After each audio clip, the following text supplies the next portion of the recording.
पहला, अपने जीवन को यदि मंगलमय बनाना चाहते हो तो ब्रह्मचर्य को सुरक्षित रखो। चाहे गृहस्थ हो चाहे विरक्त हो, नियमित संयम पूर्वक आसन, प्राणायाम, व्यायाम, सात्विक आहार, भगवत चिंतन, इसके द्वारा ब्रह्मचर्य पुष्ट किया जाता है। ब्रह्मचर्य मत रखो, ये एक हवा चल गई है। डॉक्टरों से पूछो, कहते हैं कि ऐसा करने से लाभ मिलता है। ऐसे सीरियल बनते हैं, ऐसे नौटंकी सिनेमा बनते हैं जिनमें भोग प्रधानता दिखाई जाती है, अश्लीलता परोसी जाती है, जिससे नौजवान बच्चे सतमार्ग की बात तो जाने दो, गंदे मार्ग की तरफ बढ़ते चले जा रहे हैं।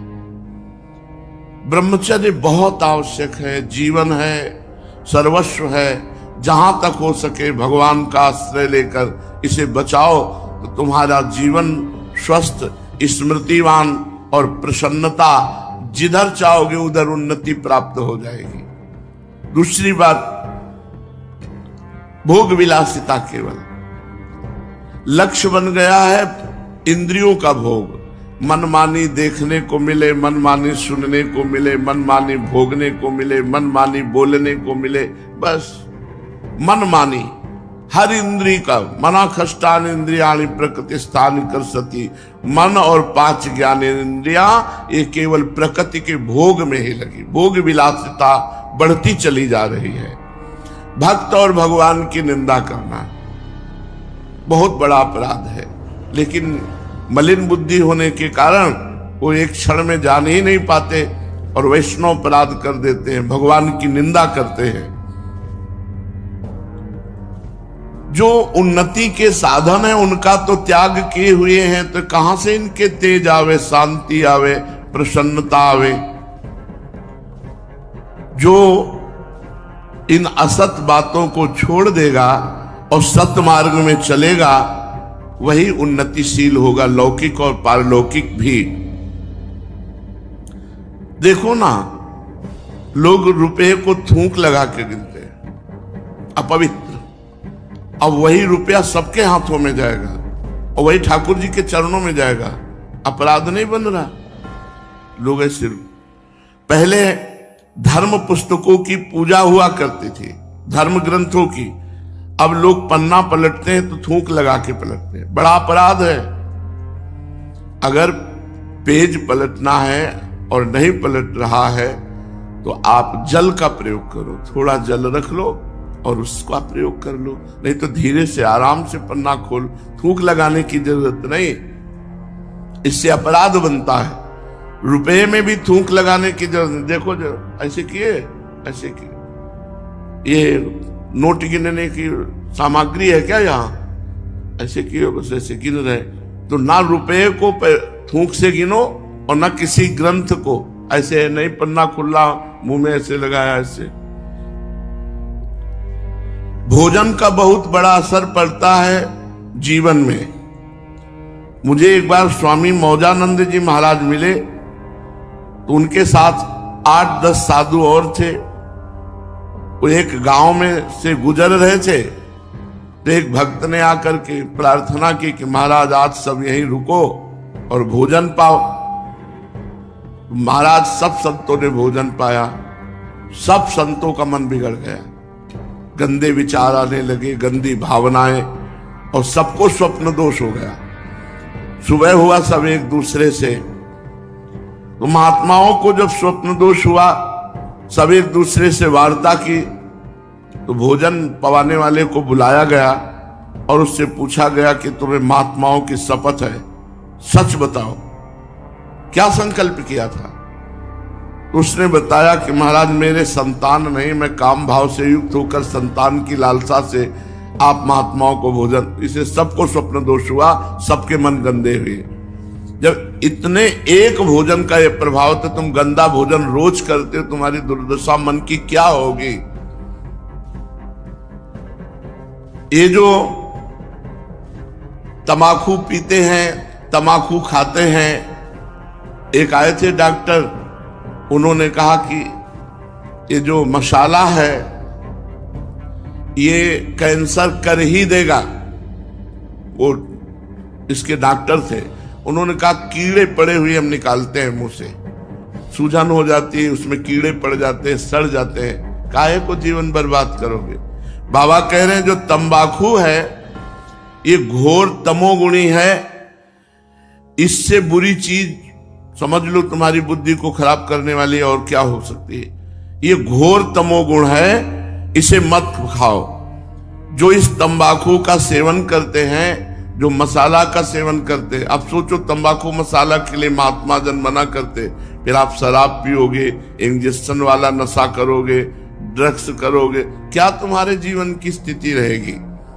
तो बाबा कह रहे हैं कि ये जो आजकल लोग तंबाकू पीना, तंबाकू खाना और इस तरह के नशा करते हैं, ये सब अपने जीवन को बर्बाद करने वाले हैं, चाहे महात्मा भेष में हो चाहे वो गृहस्थ भेष में हो।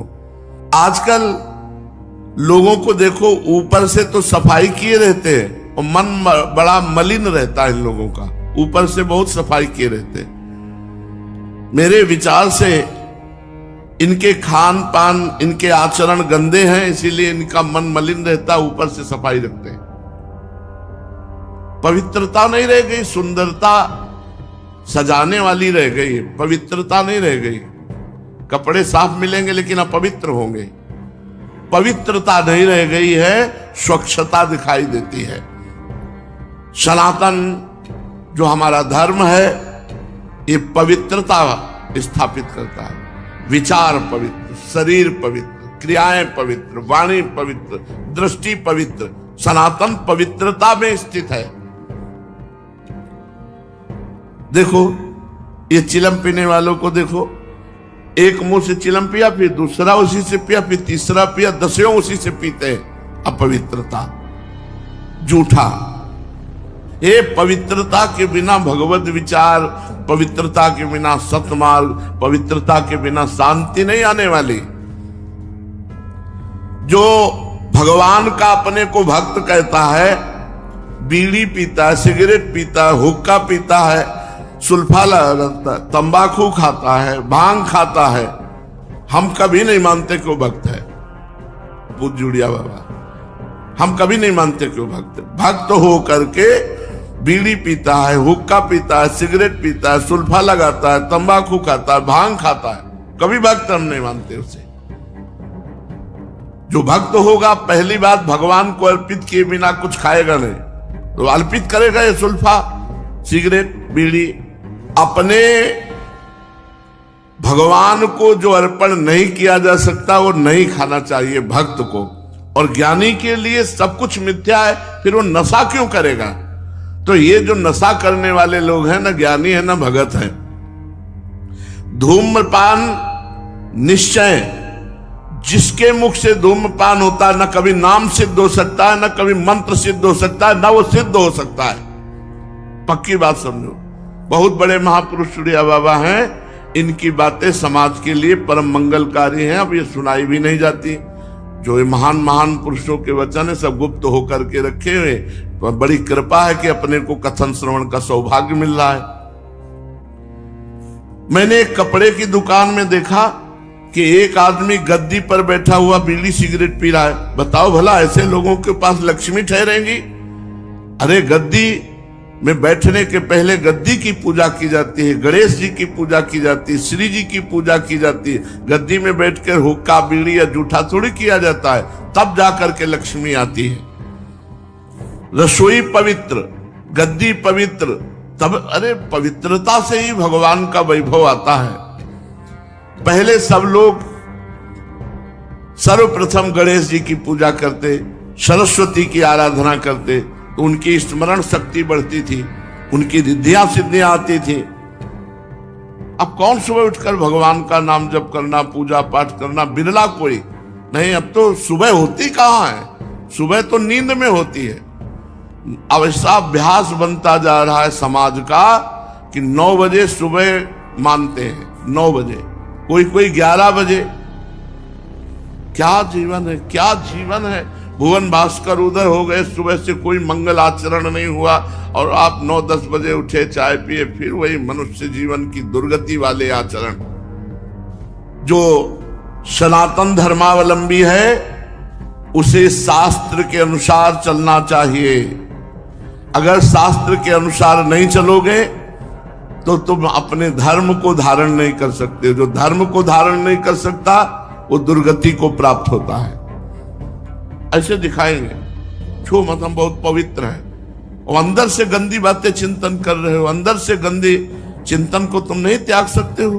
पूज्य बाबा कह रहे हैं ये पापी लोग ऐसा ही करते हैं। बाबा कह, बाहर से आप नाटक करते हो, अंदर से क्या क्या चिंतन करते हो, एकांत तुम्हारा कैसा होता है। शास्त्रों में लिखा है जैसा तुम्हारा स्वरूप है वही चिंतन होगा, जैसा तुम्हारा चिंतन है वही तुम्हारा स्वरूप होगा। जिस प्रकार हमारा चिंतन चलेगा, हमारा आचरण होगा, वही हमारा स्वरूप होगा। आचरण गलत, चिंतन गलत, तो तुम गलत हो। आचरण सही, चिंतन सही, तुम सही हो। इस बात को अंदर से समझो। बाहर से दिखावटी थोड़ी देर, बहुत आदमी के दो चेहरे होते हैं। पहले ज्ञान नहीं था, अब ज्ञान हुआ है। दो चेहरे होते हैं, एक होता है बाहरी समाज वाला चेहरा, और एक होता है एकांत। एकांत वाला चेहरा बहुत ही राक्षस होता है, समाज वाला चेहरा बहुत ही देवता होता है। ऐसा नहीं होना चाहिए। जैसा चिंतन, जैसा आचरण, वैसे ही तुम व्यक्ति हो। मैं अपने अनुभव से कहता हूं कि आजकल जो नाम जपना शुरू कर देंगे और थोड़ा ब्रह्मचर्य पर ध्यान देंगे, वो सब कुछ कर सकते हैं। ब्रह्मचर्य और नाम जप से सब कुछ हो जाएगा। इसका बहुत प्रभाव बनता है। कौन बना रहा है, कैसे बना रहा है, और वो जब आप भोजन पाएंगे तो वही आपके विचार बनेंगे। इसलिए कहते भजन में मन नहीं लगा। भजन में मन लगेगा। होटलों का भोजन पर बोले हम शाकाहारी, बोले बिल्कुल 5 लोग हैं, हाँ आ रहा है, जिसमें मांस बनाया गया उसी में दाल फ्राई करके तुम्हें आ रही, तुम शाकाहारी हो। अरे थोड़ी तो बुद्धि शुद्ध रखने के लिए खान पान का विचार। इसीलिए दीक्षा देने वालों को 4 बातें बताते हैं। पहली बात, 11 माला गुरु मंत्र तुम्हें जपना ही है, ज्यादा जपो, भगवान की कृपा। दूसरी बात, आचार्य वाणी चतुरासी जी के 12 पद क्रमशः रोज पाठ करने हैं, पूरी पाठ करो, भगवान की कृपा। तीसरी बात, अभक्ष भोजन नहीं पाना है। चौथी बात, कुसंग नहीं करना। 4 बातें, तो आप अपने आप परमार्थ में आगे बढ़ जाओगे। आज कलयुग में जिसको देखो आम ब्रह्मास्मि। पूज्य बाबा कह रहे हो सिद्ध ज्ञान के महापुरुष हैं। तत्व ज्ञान के लिए जो सामग्री चाहिए वो तो है नहीं, केवल आम ब्रह्मास्मि कहने से ब्रह्म हो जाओगे। साधना है।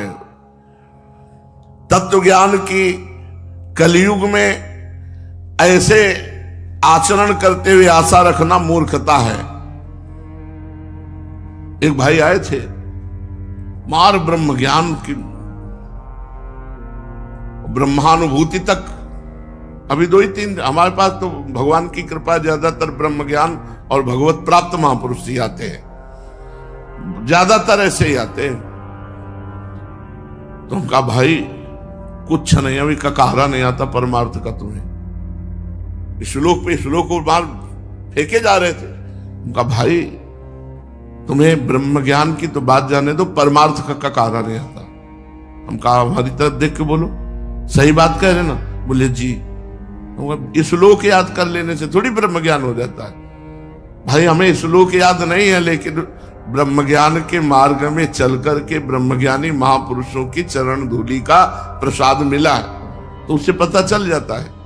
डॉक्टर को देखते ही पता चल जाता है आंखों में कि पीलिया है कि नहीं, कि कौन रोग है, तो उसका मर्मज्ञ। बाबा कह रहे हैं इधर उधर भोजन करे, इधर उधर खान पान कर रहे हैं, पवित्रता रख नहीं रहे हो। वो कह रहे हैं मैं ब्रह्मज्ञानी हूं, आम ब्रह्मास्मि, इससे ब्रह्मबोध थोड़ी हो जाता है। हमारी बात मान लो, भगवान नाम जप करो। हम महापुरुषों के वचन ही कहते हैं। देखो बाबा कह रहे हैं हमारी बात मान लो, भगवान नाम जप करो, भगवान नाम कीर्तन करो, सबका अधिकार है, सबको भगवत प्राप्ति हो जाएगी। नाम कीर्तनम यस्य सर्व पाप प्रणाशनम। जहां नाम जप हो रहा, नाम कीर्तन हो रहा, सब विघ्न नष्ट हो जाते हैं, भगवान की प्राप्ति होती है। और नाटक मत करो भक्ति का।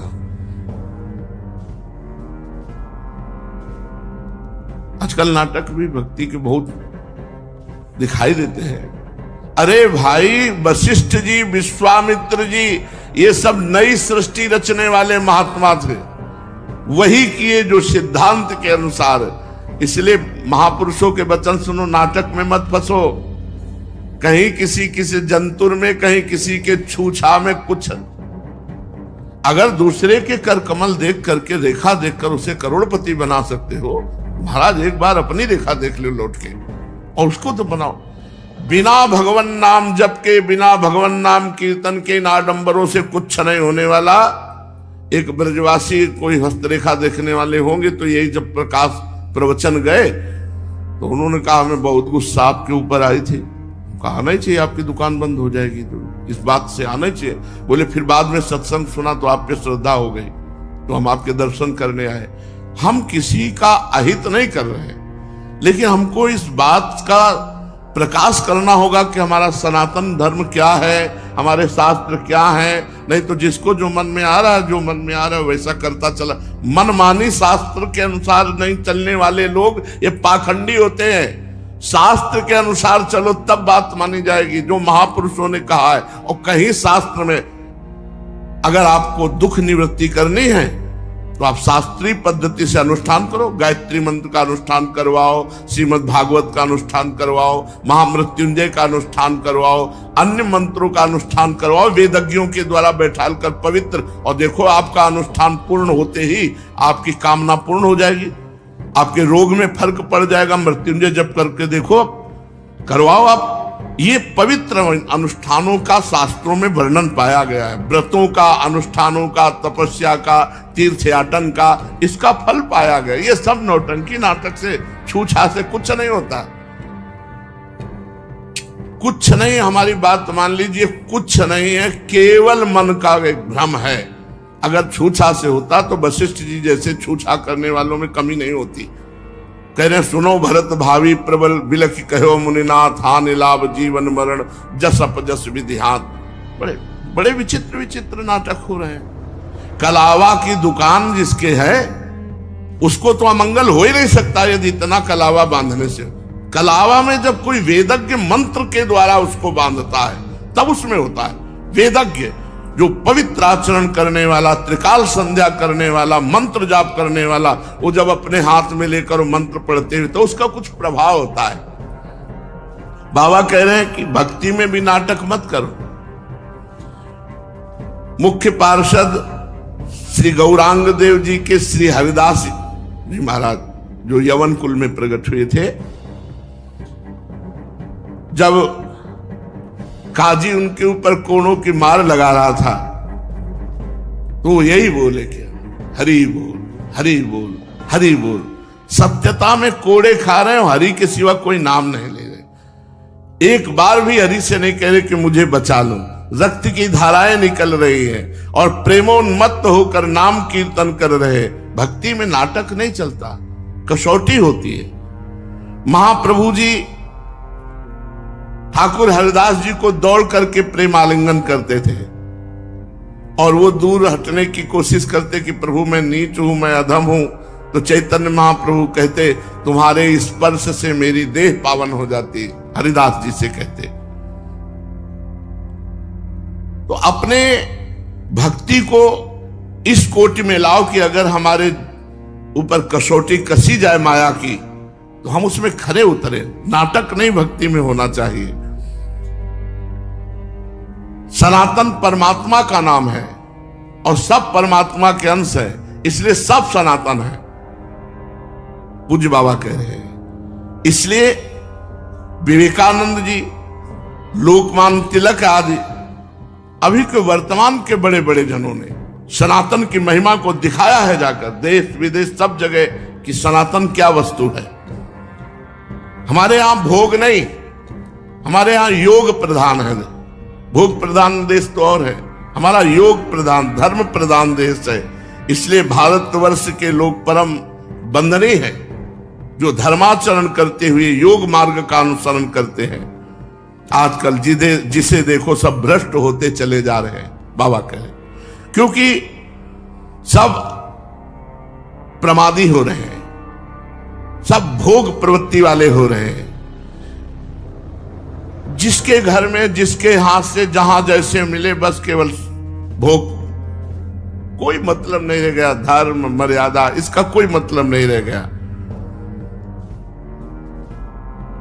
आजकल के ज्ञानी आचार विचार भ्रष्ट हो रहे हैं। पहले था जिसका आचार विचार जितना ऊंचा उतने विशुद्ध ज्ञान उसको होता था। इसलिए आचरण ठीक करो, विचार ठीक करो, खान पान ठीक करो, तब तुम्हारा मार्ग प्रशस्त होगा। अगर ये सब, तो फिर तुम्हारी बुद्धि ही भ्रष्ट रहेगी।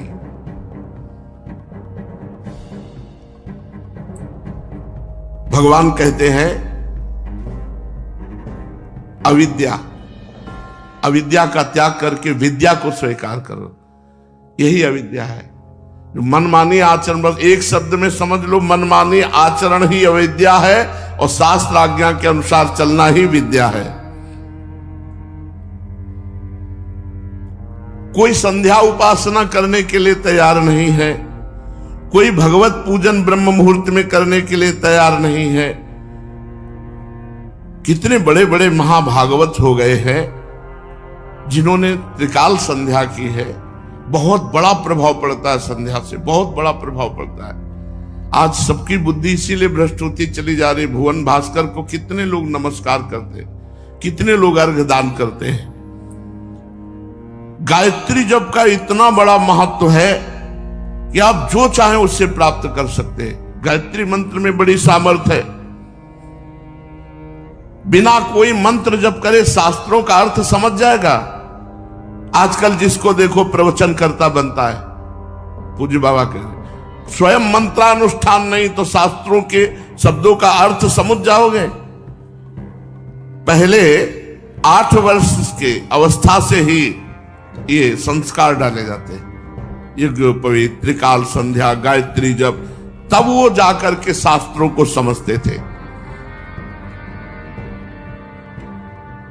जब भजन करो तो अपना आसन होना चाहिए, चाहे वो कुशासन का हो, कंबल का हो, ऊन आदि का, अपना आसन होना चाहिए।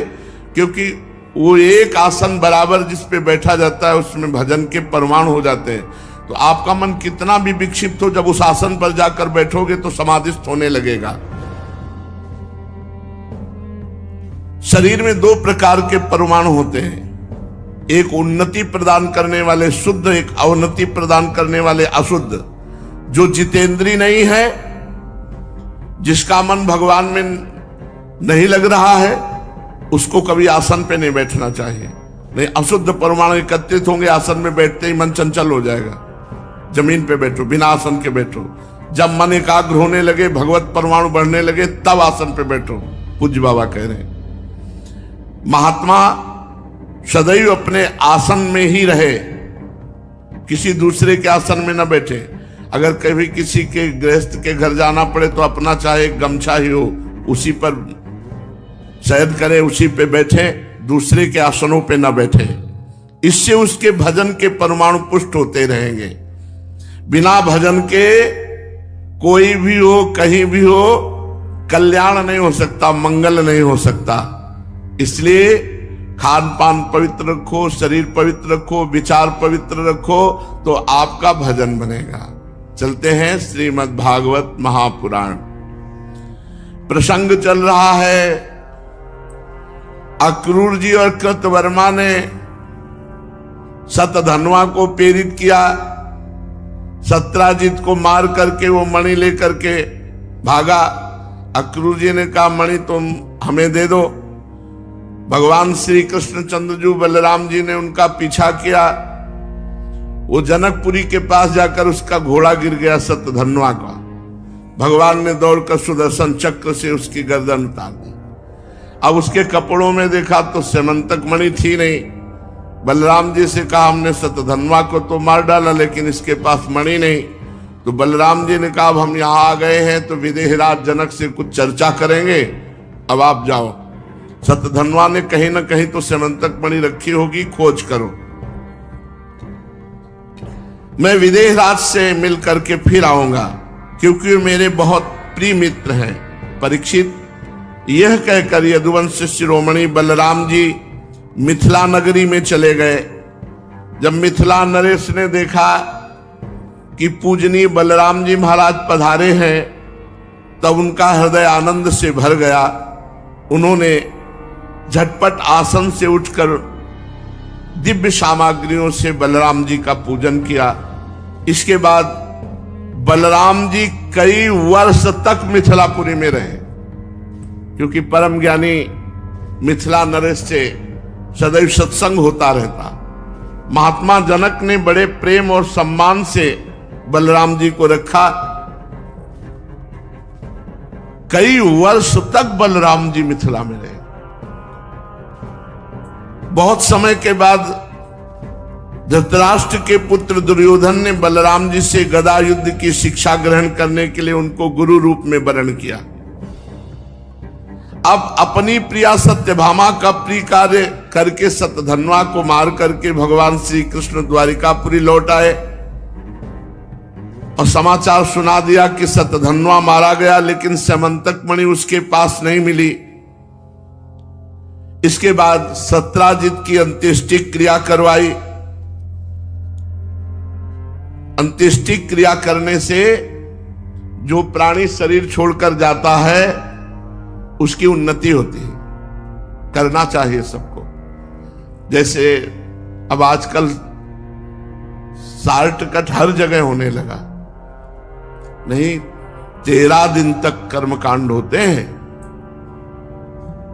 मुंडन करा करके एक आदमी पवित्र रहता है 13 दिन परिवार का, और वो सब रोज पिंडदान और आराधना आदि करता रहता। और गरुड़ पुराण होते थे, अब तो सब चटपट एकदम। इससे प्राणी की उन्नति होती। जैसे किसी के घर में कोई पधारा, आप 13 दिन तक अनुष्ठान कीजिए, गरुड़ पुराण हो रही है, भगवान नाम कीर्तन हो रहे हैं और ब्राह्मण भोज हो रहा है, और ये सब उस जीवात्मा को तो मृतक में जो मृतक प्राणी हो गया उसके उपलक्ष्य में जो करवाया जा रहा है, तो 13 दिन तक वो सब उसको पुण्य प्राप्त होते हैं और वो उन्नति को प्राप्त होता है। इसीलिए चाहा जाता है कि हमारे परिवार में कोई एक वंश चलाने वाला हो। जब हमारा शरीर छूटे तो अनुष्ठान, कम से कम हमसे नहीं बन पाया तो अनुष्ठान करवा के हमारी सदगति करवा दे, श्रीमद् भागवत करवा दे, संत भंडारा करवा दे, और अन्य ब्राह्मणों का भोज करवा, ये सब किया जाता है उत्सव। भगवान ने वो सब किया। अक्रूर और कृतवर्मा ने सतधन्वा को सत्राजित के वध के लिए उत्तेजित किया था। जब सुना कि सतधन्वा मारा गया तो दोनों द्वारिका से भाग खड़े हुए।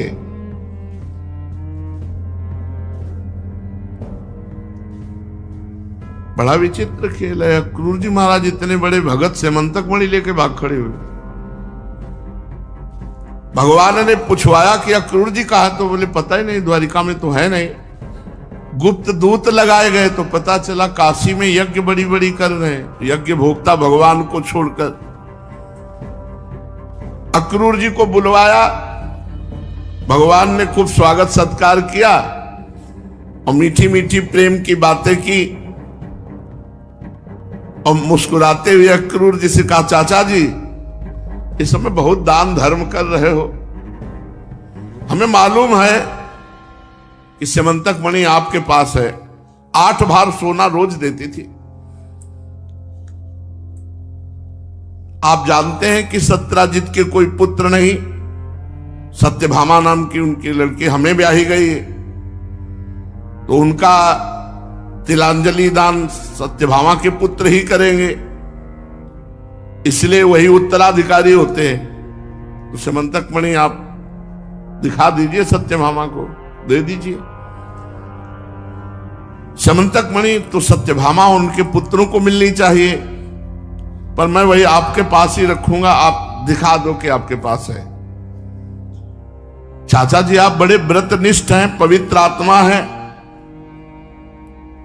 आप ही मणि रखना, पर आप दिखा तो दो। कितना कहना पड़ रहा है भगवान को। हमारे सामने एक समस्या आ गई है। सत्यभामा और बलराम जी को संशय है कि सत्यधर्मा मारा गया, मणि उसी के पास थी। हमें लगता है वो हम पर संशय कर रहे हैं, इसलिए मेरी बात का पूरा विश्वास वो नहीं कर रहे। बड़ी संपत्ति में बड़ी समस्या होती है, इसलिए महाभाग्यवान अक्रूर जी, आप वो मणि दिखाकर हमारे इष्ट मित्र बलराम जी, सत्यभामा और जाम्बवती का संदेह दूर कर दीजिए। उनके हृदय में शांति हो जाएगी। मणि के प्रताप से लगातार बड़ी बड़ी यज्ञ कर रहे हैं, मुझे पता है आप, जिनमें सोने की वेदियां बनती है, खूब सोने का दान होता है। कहां से आता है सोना? जब बहुत कहा भगवान ने, तो अक्रूर जी ने वस्त्र में लपेटी हुई जेब में रखे थे, निकाल करके सूर्य के समान तेजस्वी मणि प्रकाशित हो गई भगवान श्री कृष्ण को।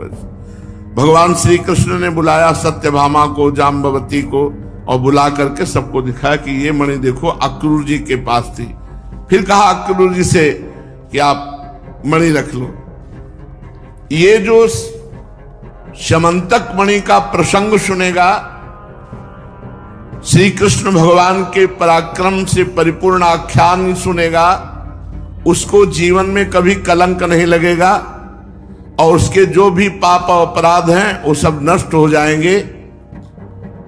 जो पढ़ेगा, जो सुनेगा, जो स्मरण करेगा, उस समस्त पापों से छूटकर परम शांति को, भगवान की भक्ति को प्राप्त करेगा। परीक्षित, अब पांडवों का पता चल गया था कि वे लाक्षा भवन में जले नहीं, तो एक बार भगवान श्री कृष्ण उनसे मिलने के लिए इंद्रप्रस्थ पधारे। भगवान के साथ सात्विकी आदि बहुत से यदुवंशी भी थे। जब वीर पांडवों ने देखा सर्वेश्वर भगवान श्री कृष्ण पधारे हैं, तो जैसे प्राण संचार होने पर सभी इंद्रियां सचेत हो जाती हैं, वैसे ही सब के सब पांडव एक साथ खड़े उठे और भगवान का स्वागत किया।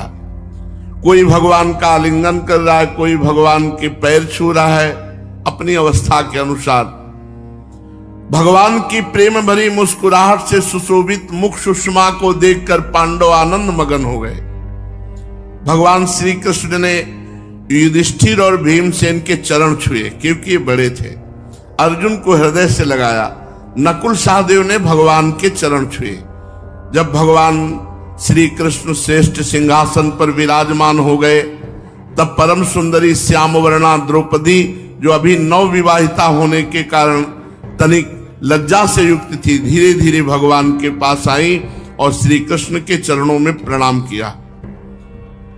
पांडवों ने भगवान श्री कृष्ण के समान ही वीर सात्यकी का भी स्वागत सत्कार अभिनंदन वंदन किया। आसन पर बैठ गए। चारों तरफ पांडव घेर कर भगवान श्री कृष्ण के बैठे। इसके बाद भगवान श्री कृष्ण की अपनी बुआ कुंती पधारी, तो कुंती जी के चरणों में भगवान ने प्रणाम किया। कुंती जी अत्यंत स्नेह स्वस अपने हृदय से लगा लिया और नेत्रों के आंसुओं से भगवान का अभिषेक किया।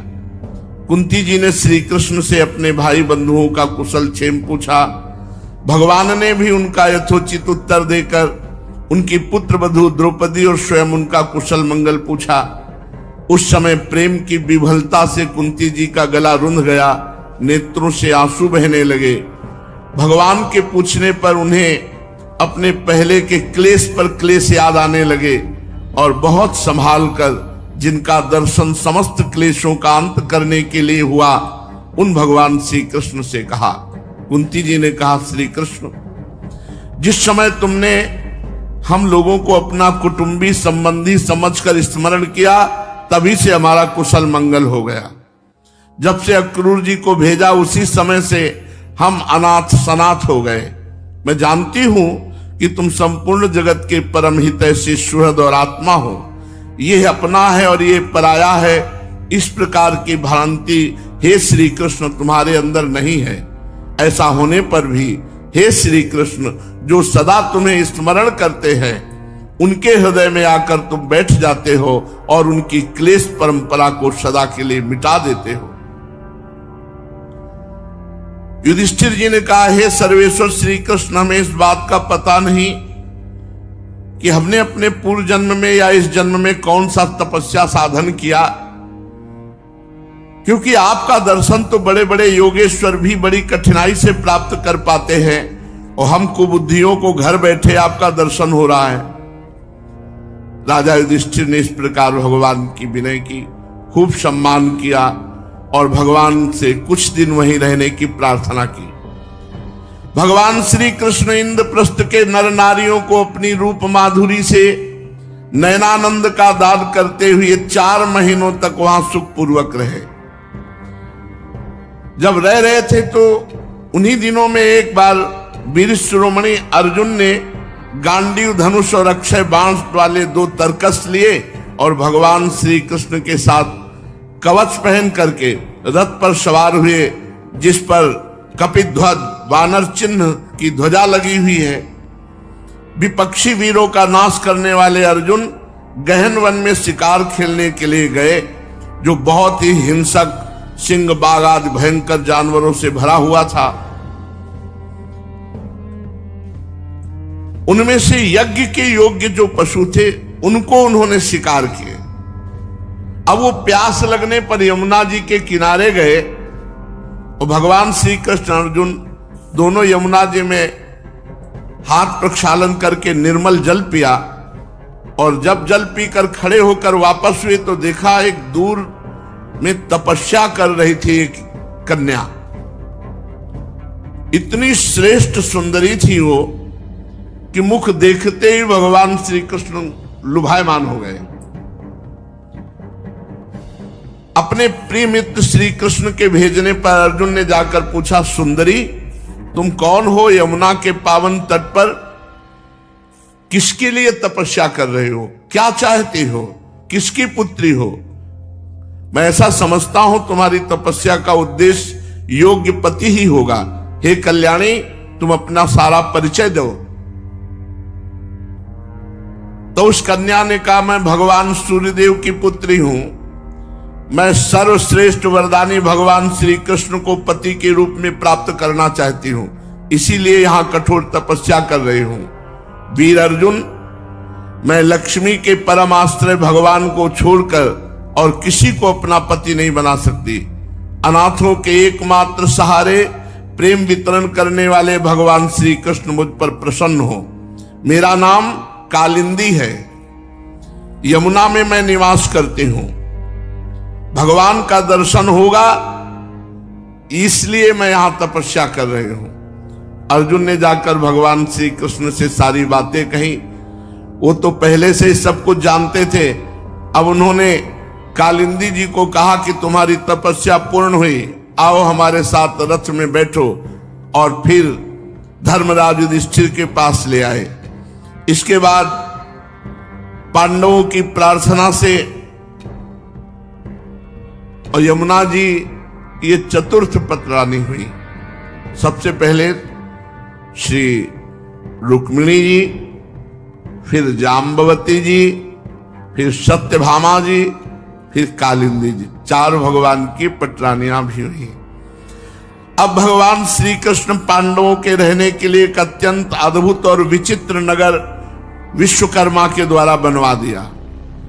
भगवान इस बार पांडवों को आनंद देने और उनका हित करने के लिए बहुत दिनों तक रहे। इसी बीच अग्निदेव को खांडववन दिलाने के लिए अर्जुन के सारथी भी बने। खांडववन का भोजन मिल जाने से अग्निदेव भगवान बहुत प्रसन्न हुए। उन्होंने अर्जुन को गांडीव धनुष, 4 श्वेत घोड़े, 1 रथ, 2 अटूट बाणों वाला तरकस और एक ऐसा कवच दिया जिसे कोई अस्त्र शस्त्रधारी भेद न सके।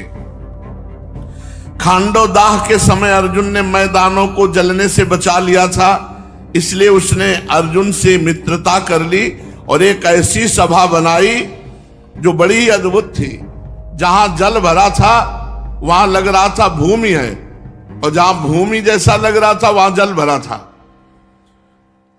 जब दुर्योधन इस सभा को देखने के लिए आया तो जहां भूमि जैसा दिखाई दे रहा था वहां जल है, और जहां जल जैसा दिखाई दे रहा वो भूमि है। तो दुर्योधन को लगा जल है, तो अपनी धोती समेटने लगा, तो सब हंस दिए। तो आगे पैर रखा तो भूमि, और वो जल जैसा दिखाई दे रहा था, और आगे भूमि जैसा दिखाई दे रहा था। धोती छोड़ी तो जल में वो गिर पड़ा। सब उपहास के, जल में स्थल और स्थल में जल का भ्रम हो गया।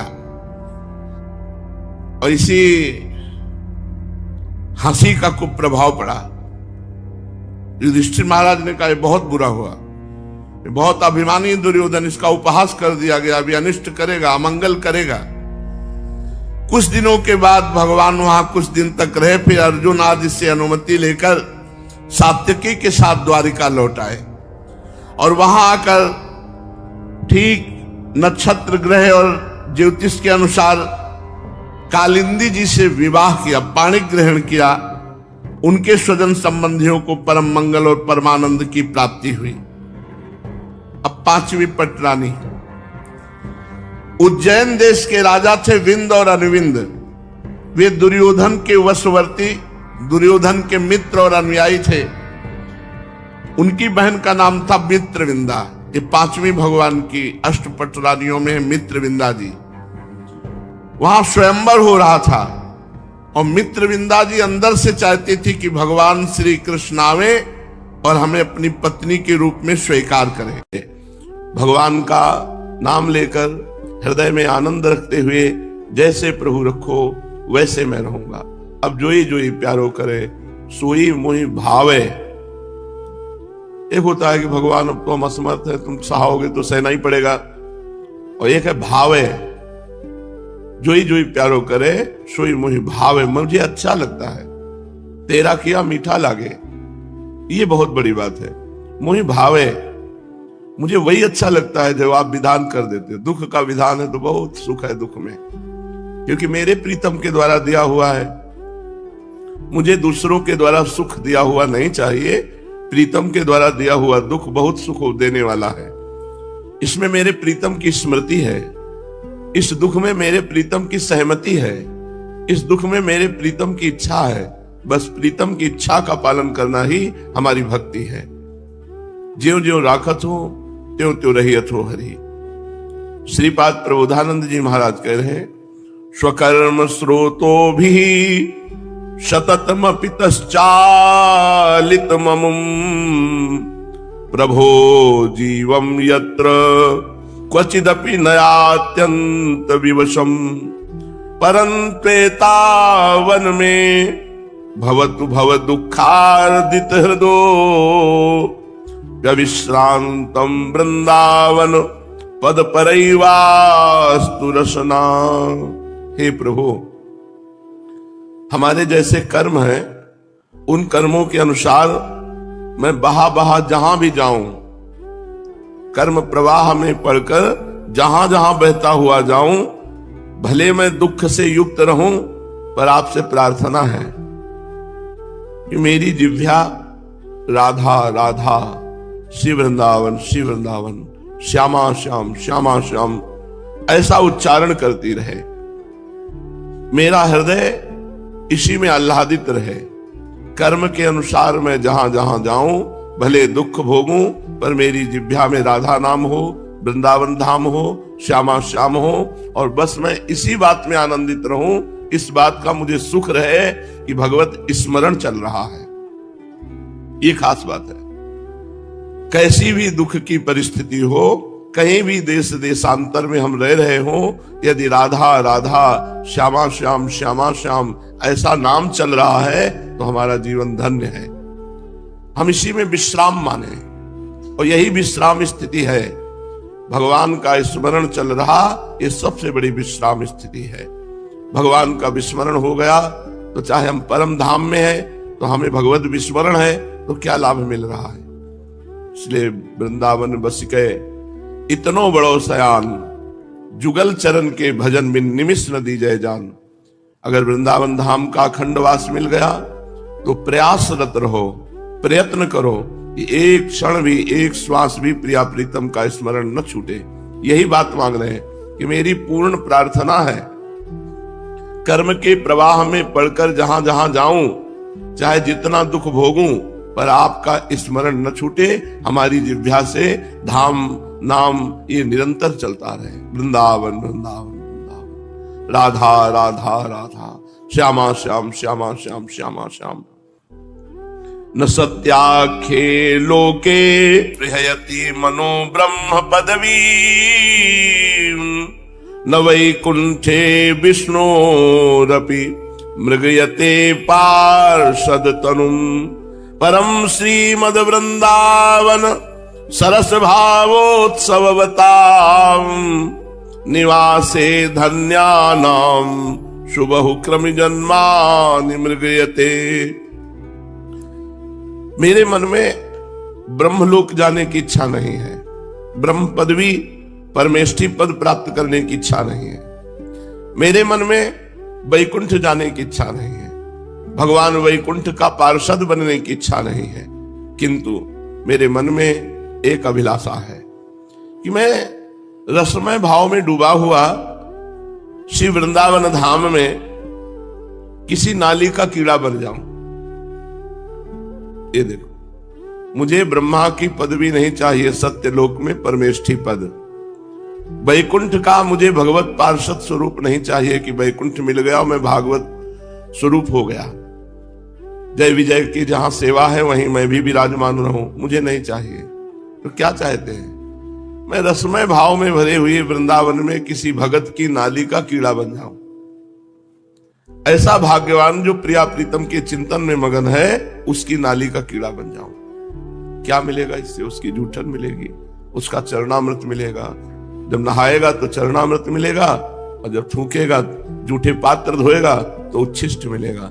इसी से हमको प्रियाजू की प्राप्ति हो जाएगी। कितनी अपार महिमा वृंदावन की है कि वृंदावन के नाली का कीड़ा बनना चाहते हैं उस घर का जिसमें प्रिया प्रीतम का भगत विराजमान हो, लेकिन उनको ब्रह्मा की पदवी नहीं चाहिए, वैकुंठ का पार्षद स्वरूप होकर वैकुंठ में रहना नहीं चाहिए। श्रीमद वृंदा विपिन कुसुमा मोदवाही समीरो, यस्मिन् देशे सरति तदवच्छिन्न कृष्णाप्लुतो वा। एषां वृंदावन मनुसकृत ग्रीवया सन्नतं वा, तत्रैवास्तां मम खलु जनिर्हन्त तेषां गृहेऽपि। जहां तक वृंदावन के फूल की सुगंध जाती है और जहां तक वायु के स्पर्श से वृंदावन की यमुना जी का जल जाता है, वायु का स्पर्श करके कण लेकर, वहां तक तो हम वास कर सकते हैं। 84 कोश भूमि मान लो, जहां तक वृंदावन की सुगंध जा रही है पुष्प की, और जहां तक वृंदावन की यमुना जी का जल कण लेकर वायु प्रवाहित होता है, यहां तक वास कर सकता हूं। या इनमें जो वास करने वाले हैं, मैं सिर झुका करके याचना करता हूं कि उनके घरों में मुझे किसी रूप में जन्मा दें। ऐसों के घरों का मुझे कुत्ता बना दे, बिल्ली बना दे, कुछ भी बना दे, या मनुष्य बना दे। ऐसों के घरों में जन्म हो जहां तक वृंदावन की पुष्प की सुगंध जा रही है, जहां तक यमुना जी का जल कण जा रहा है। मेरी यही आशा है, इसके बाहर मेरा सानिध्य न हो। कितनी बड़ी वृंदावन के प्रति आसक्ति है, क्योंकि प्रिया प्रीतम का निज धाम है। श्री धाम वृंदावन में यदि आपको आने को मिला तो निश्चित मानो राधा किशोरी बहुत प्रसन्न है आप पर, तभी आप वृंदावन आ सकते हैं। वृंदावन आकर यदि नाम कीर्तन, गुण कीर्तन, सत्संग सुना, खूब भजन कर रहे हैं तो बहुत बड़ी कृपा। यहाँ का थोड़ा भजन बहुत बड़ा भजन होता है, यहाँ थोड़ा दान बहुत बड़ा दान माना जाता है। तो ये जो भजन कर रहे हो, ये जो दान कर रहे हो, इसका फल मांगो कि मुझे वृंदावन वास मिले, मुझे श्यामा श्याम के चरणों में प्रीति मिले। पूज्य श्री पंडित गया प्रसाद जी महाराज, लक्ष्य में पूरी दृढ़ता होए और सांसारिक कोई चाह ना होए तो अपने आप परमार्थ में आप आगे बढ़ते जाएंगे। लक्ष्य में पूरी दृढ़ता होए और सांसारिक कोई चाह ना हो, अपने आप को और अपने पूरे वस्तुओं को भगवान की सेवा में अर्पण कर दे। अब हमारा कुछ नहीं, जो कुछ है सब भगवान का है और मैं भी भगवान का हूं। यदि पूरी सृष्टि में अपनों कोई न होए भगवान के सिवा, अपना कुछ नहीं है, ना कोई व्यक्ति है हमारा, न कोई वस्तु रह गई हमारी। जो हमारी वस्तु थी वो तो प्रभु को समर्पित हो गई। जो हमारे संबंधी थे वो सब प्रभु के संबंध में समा गए। हमारा कोई संबंधी नहीं, हमारी कोई वस्तु नहीं, केवल एक श्री भगवान ही हैं। तब समझे कि मैं भगवान के सन्मुख हो गया हूं। जो भगवान कहते हैं, सन्मुख हो ही जीव मोहि जबहि, जन्म कोटि अघ नासो तब ही। जब जीव हमारी सन्मुखता ले लेता है तो करोड़ों जन्म के पाप उसके मैं नष्ट कर देता हूं। सन्मुख होए जीव मोहि जबहि, जन्म कोटि अघ, करोड़ों जन्मों के पाप नाश तब ही। क्या सन्मुखता है? फिर सुन लो, भगवान की सन्मुखता क्या है? लक्ष्य में पूरी दृढ़ता होए, सांसारिक कोई चाह ना होए, अपने आप को और अपनी पूरी सामग्री को भगवान को अर्पण कर दे। पूरी सृष्टि में अपने ताई कोई भी वस्तु व्यक्ति स्थान न हो, केवल श्री भगवान। तब समझे कि अब मेरो इनके प्रति सन्मुखता भई है। अब ही या मार्ग में प्रवेश नहीं माने जाएगो, अभी सन्मुखता भई है, प्रवेश नहीं माने जाएगो। प्रवेश तो तब होएगो जब कोई भगवत प्राप्त महापुरुष तुम्हारी बाह पकड़ लेगो।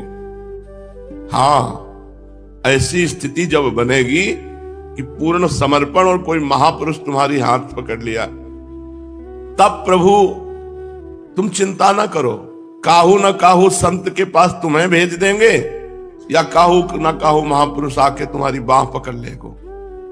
तुम सन्मुख हो, जब द्रवहि दीन दयालु राघो, तो साधु संगति पाइए। जब भगवान किसी जीव पर दया करते हैं, कृपा करते हैं, तो अपने प्रेमी महाभागवत का संग दे देते हैं।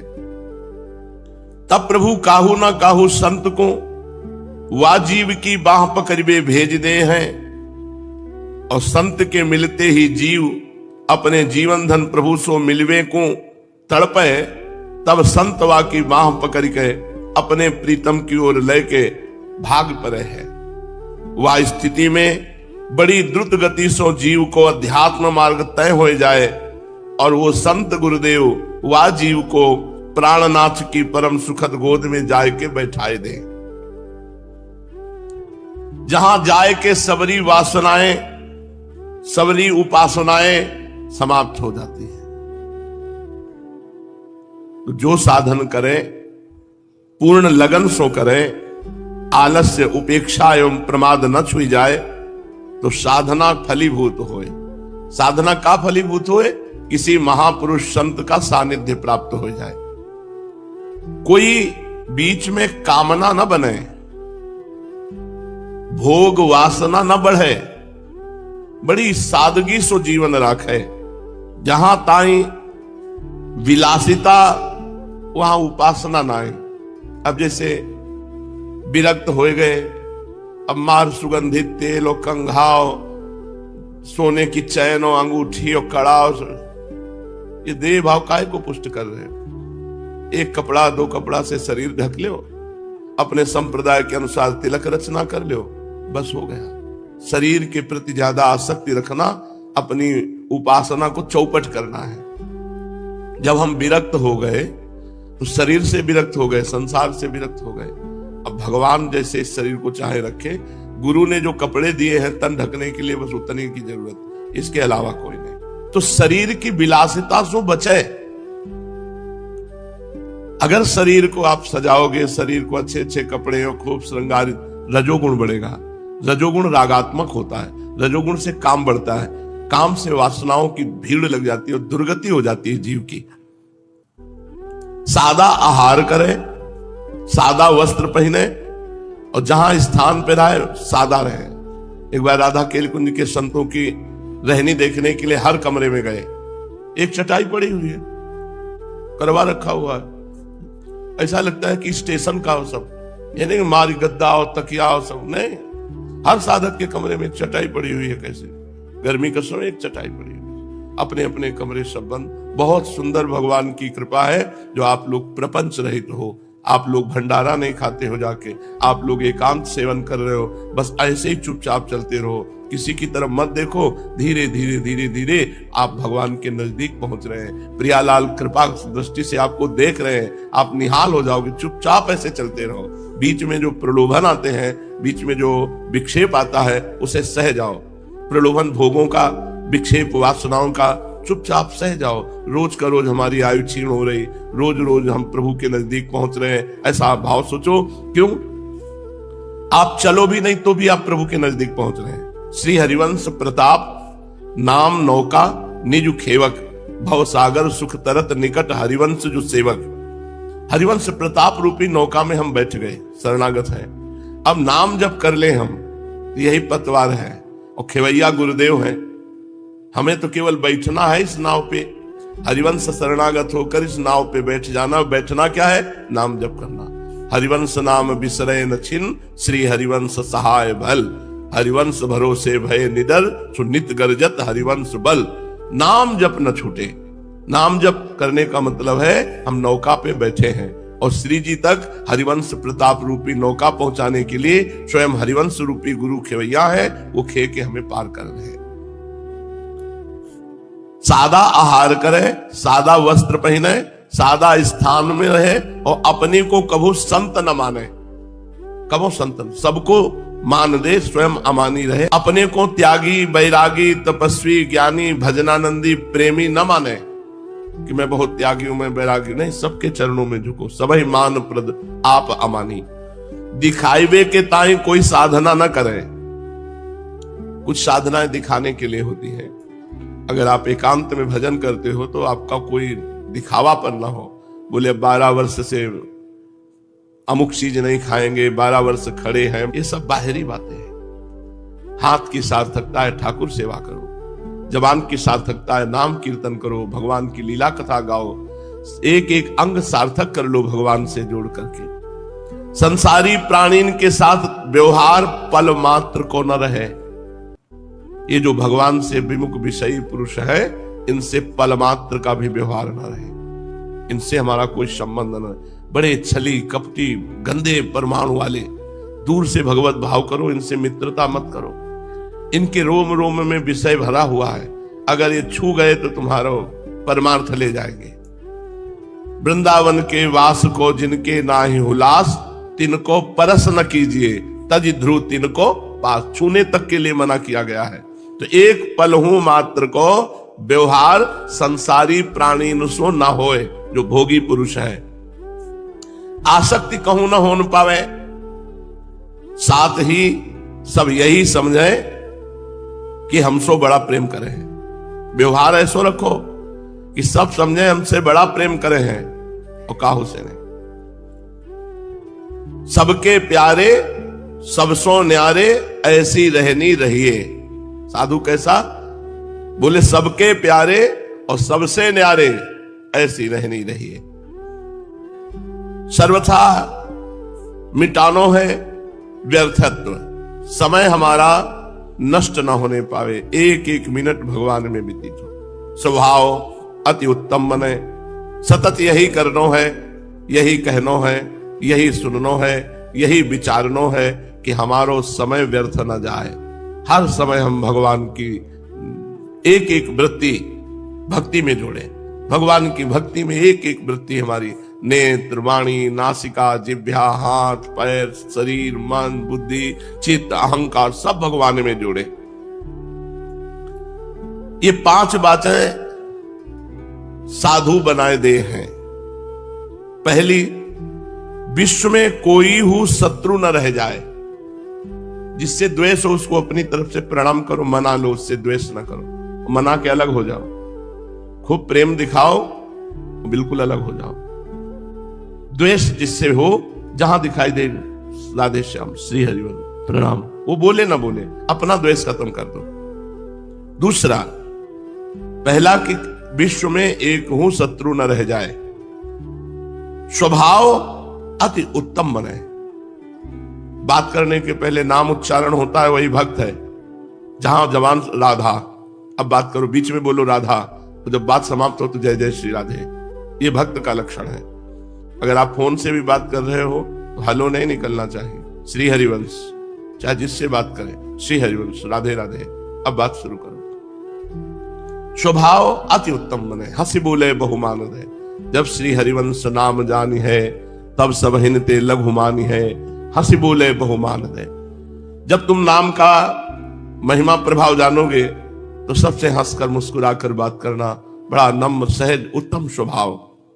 ये 5 बातें साधु बना देती। एक, संसार में काहू शत्रु ना होए। दूसरी, स्वभाव अति उत्तम मृदुल सहज होए। तीसरो, काल व्यर्थत्व, समय व्यर्थ न जाने पावे, एक भी मिनट व्यर्थ न जाने पावे। ऐसा भगवान का सुमिरन, भगवान की कथा, भगवान की सेवा, भगवत भाव, जिसमें हमारा एक भी मिनट कबहू काल वृथा नहीं जाए। संतत सकल सुनो चित लाए, श्री हरिवंश प्रताप जस। कभी काल व्यर्थ नहीं जाना चाहिए, समय व्यर्थ नहीं जाना चाहिए। चौथा, श्री भगवान के नाम को अपनी जिह्वा में बसाए ले, कभी न छूटे। नाम का ऐसा अभ्यास बसा ले, कभी न छूटे। और 5वां, हर समय लक्ष्य में दृढ़ रहे कि हमें भगवत प्राप्ति करनी है। ये 5 बातें साधु बनाए दे। पहली बात, पूरे संसार में एक हो शत्रु न रह जाए। दूसरी बात, स्वभाव अति उत्तम बने। तीसरी बात, हमारा एक मिनट भी भगवान से अलग ना हो, व्यर्थ न जाए। चौथी बात, निरंतर जिह्वा में नाम भगवान का सुमिरन रहे। 5वीं बात, ये याद रहे कि मेरा लक्ष्य है भगवत प्राप्ति। लक्ष्य भगवत प्राप्ति, तो हम कहीं भटकेंगे नहीं। हमें और कुछ नहीं चाहिए, श्री भगवान चाहिए।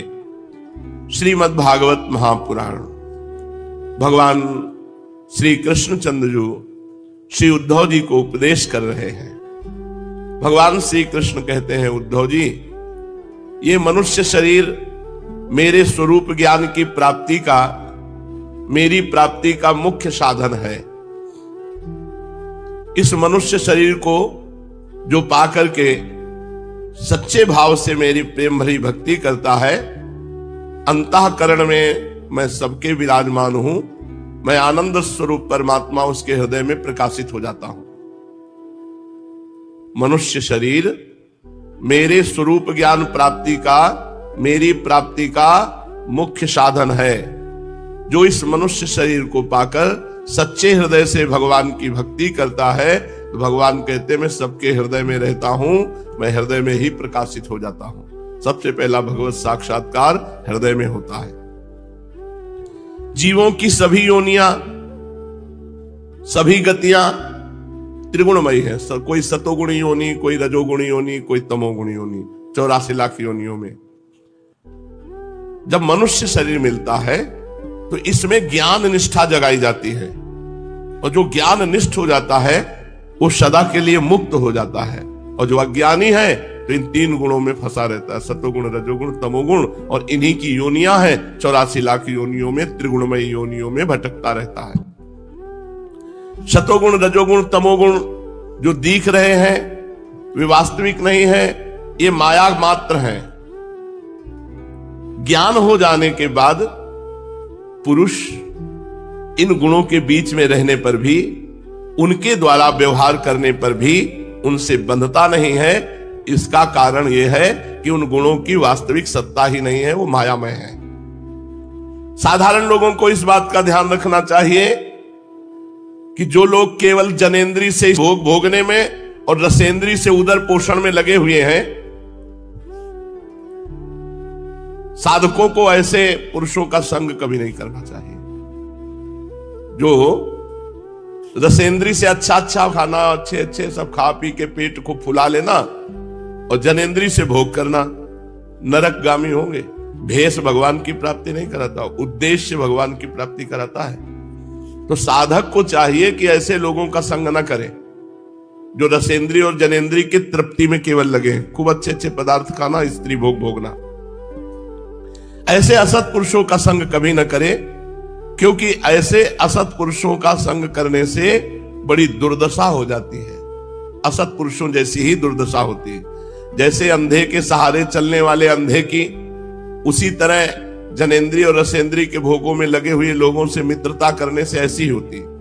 जो जनेंद्रिय और रसेंद्रिय के भोगों में रमण करने वाले हैं, ऐसे लोगों का अनुगमन न करे, ऐसे लोगों का संग न करे, नहीं वैसी ही दुर्दशा होगी जैसे अंधे के सहारे चलने वाले अंधे की। बहुत ही मजाक बना देती है माया, उसे घोर अंधकार में भटकना पड़ता है। उद्धव जी, हम तुम्हें एक उदाहरण देते हैं। परम यशस्वी सम्राट इलानंदन पुरुरवा उर्वशी के विरह से अत्यंत बेसुध हो गए। जब उनका वो विरह शोक हटा, जब वैराग्य हुआ, तब उन्होंने गाथा गाई, वो मैं तुम्हें सुनाता हूं। राजा पुरुरवा बड़े तेजस्वी सम्राट थे, इतने पुण्यात्मा थे कि एक दिन उर्वशी अप्सरा को एक बगीचे में देखा। वो आई ही थी इन्हीं के लिए। उर्वशी अप्सरा भगवान नारायण की जंघा से प्रकट हुई स्वर्ग की सबसे श्रेष्ठ अप्सरा है, जिनके शरीर से योजनों सुगंध फैलती है। बात करती तो भविष्य की तरह उनके मुख से परम सुगंध निकलती। वो देवी है। उर्वशी को देखा, उर्वशी से पीछे चरित्र हो चुका है। उर्वशी से प्रार्थना की कि आप हमारी अर्धांगिनी बन जाएं। मैं पुरुरवा चक्रवर्ती सम्राट हूं, तो उनका महाराज आपकी सेवा करने का अवसर मिले, मेरा सौभाग्य है। पर मेरी शर्त है, मैं केवल घी पीऊंगी, शुद्ध घी गाय का। देवी है। और दूसरी बात, मेरे भेड़ के 2 बच्चे हैं, इनको कभी कोई चुरा न ले जाए। और तीसरी बात, कभी आपको सैया के अलग निर्वस्त्र न देख लूं। अगर 3 बातों में कोई त्रुटि होगी, मैं उसी समय चली जाऊंगी। काफी समय हुआ महाराज पुरुरवा के सानिध्य में उर्वशी को रहते हुए। वर्षों व्यतीत हो गए, 1 मिनट की तरह।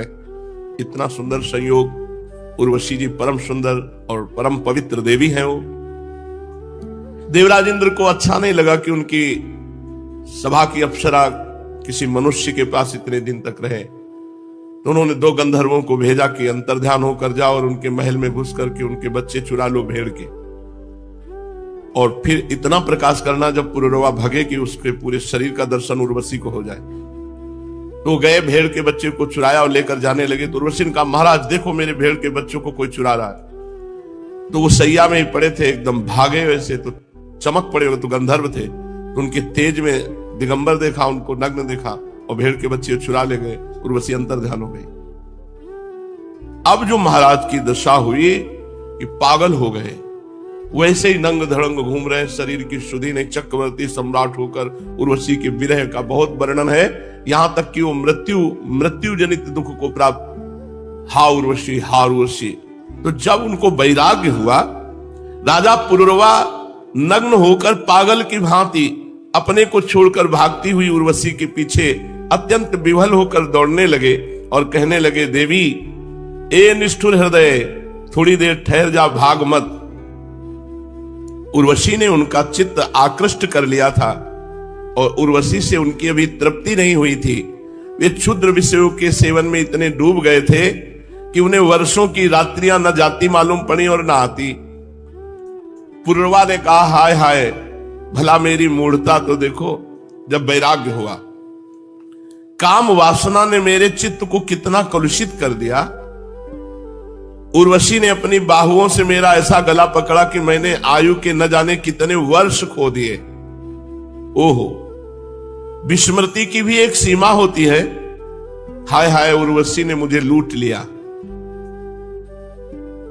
सूर्य अस्त हो गया या उदित हुआ, यह भी मुझे ज्ञान नहीं रहा उर्वशी की आसक्ति में। बड़े खेद की बात है कि बहुत से वर्षों के दिन पर दिन बीतते गए और मुझे मालूम तक न पड़ा। ओह, आश्चर्य है, मेरे मन में इतना मोह बढ़ गया जिसने नरदेव शिखामणि चक्रवर्ती सम्राट मुझ पुरुरवा को स्त्री का गुलाम बना दिया। देखो तो, मैं प्रजा को मर्यादा में रखने वाला सम्राट हूं, मुझे मेरे राजपाट को तिनके की तरह छोड़कर उर्वशी गई और मैं पागल हो गया। नंग धड़ंग रोता बिलखता उस स्त्री के पीछे दौड़ा। हाय हाय, ये मेरा कोई जीवन है? मैं गधे की तरह दुलत्तियां सहकर भी स्त्री के पीछे पीछे दौड़ रहा हूं, फिर भी मुझ में प्रभाव, तेज और स्वामित्व कहां? मैं अपने को सम्राट मानता हूं। पुरवा ने कहा, किम विद्या किम तपसा किम त्यागेन श्रुतेन वा किम विविक्तेन मौनेन स्त्रीभिर्यस्य मनोहृतम। जिसका मन स्त्री ने चुरा लिया उसकी विद्या व्यर्थ गई, तपस्या व्यर्थ हो गई, त्याग व्यर्थ हो गया, शास्त्र स्वाध्याय अभ्यास सब व्यर्थ हो गया। इसमें संदेह नहीं कि जिसका